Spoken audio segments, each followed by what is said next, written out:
De bonnes stratégies d'appréciation et d'évaluation commencent par la compréhension de la différence entre ce que sont l'appréciation et l'évaluation. L'appréciation est le processus de collecte de données sur le rendement des élèves à l'aide de différents outils, tels que les observations de l'enseignement, les activités ou les quiz pour cerner ce que les étudiants connaissent et comprennent. Tandis que l'évaluation est le processus qui consiste à porter un jugement sur la signification des données recueillies. Les évaluations permettent d'orienter les suites à donner à la leçon ou à la séquence d'enseignement, en plus d'informer les étudiants de leur progrès. Ces deux modalités d'évaluation sont formatives. La troisième forme d'évaluation est sommative, où les progrès et le niveau de maîtrise de l'étudiant sont effectivement estimés. Examinons maintenant les stratégies. Afin de porter de bons jugements sur les succès de nos étudiants et d'aiguiller nos décisions pédagogiques, nous avons besoin de solides pratiques d'appréciation et d'évaluation. Et cela commence par la définition d'objectifs d'apprentissage clairs. Ce processus nous permet à préparer à l'avance des leçons qui s'harmonisent avec ces objectifs et qui soutiennent leur poursuite, et d'effectuer des appréciations équitables et valables. Une bonne appréciation et une bonne évaluation reposent également sur la détermination du niveau de maîtrise de l'étudiant, avant même que l'enseignement commence. Cela nous aide à cerner avec fiabilité ce que les étudiants ont bien fait et ce qui doit être amélioré en fonction du niveau de maîtrise recherché. Mais comment pouvons-nous faire cela? Il existe de nombreux outils que nous pouvons utiliser pour nous aider dans le processus d'appréciation des progrès des étudiants vers l'atteinte des objectifs d'apprentissage, comme l'observation générale du comportement des élèves et de leur travail, les listes d'observations au cours d'une activité particulière ou concernant n'importe quel travail étudiant réalisé. De plus, le fait de favoriser la participation des apprenants dans la détermination des objectifs et le suivi de leur progrès permet d'améliorer leur autonomie. Nous pouvons accroître cette autonomie en donnant aux élèves divers choix à l'approche de points d'évaluation formels.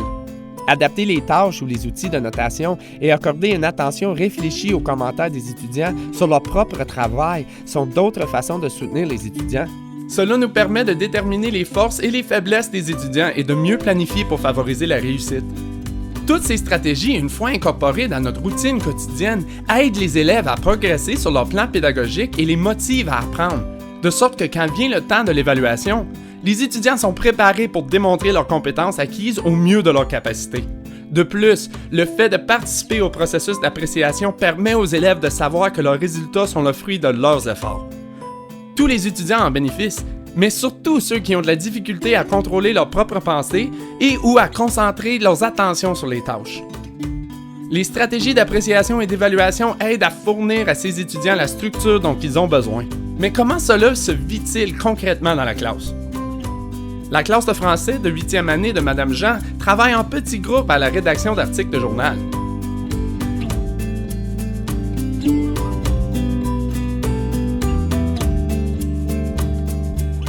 Avant que les élèves commencent le travail, Madame Jean précise quelles sont les attentes pour la tâche, afin de permettre aux étudiants de déterminer les critères de réussite. Madame Jean travaille avec ses élèves à clarifier les objectifs de la leçon et à définir les critères pour rédiger un bon article.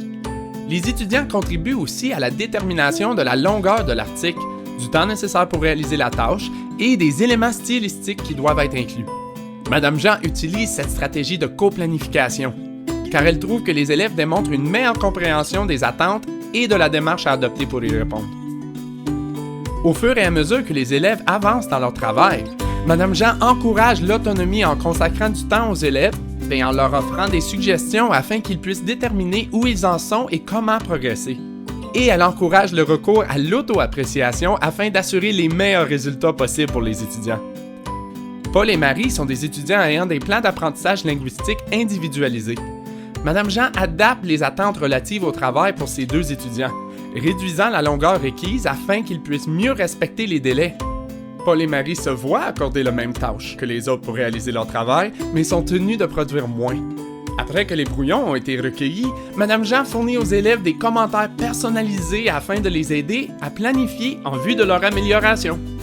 Des bonnes stratégies d'appréciation et d'évaluation permettent aux enseignants de mieux planifier pour favoriser la réussite, encourager l'autonomie des étudiants et assurer les meilleurs résultats possibles. Et cela est bon pour tout le monde.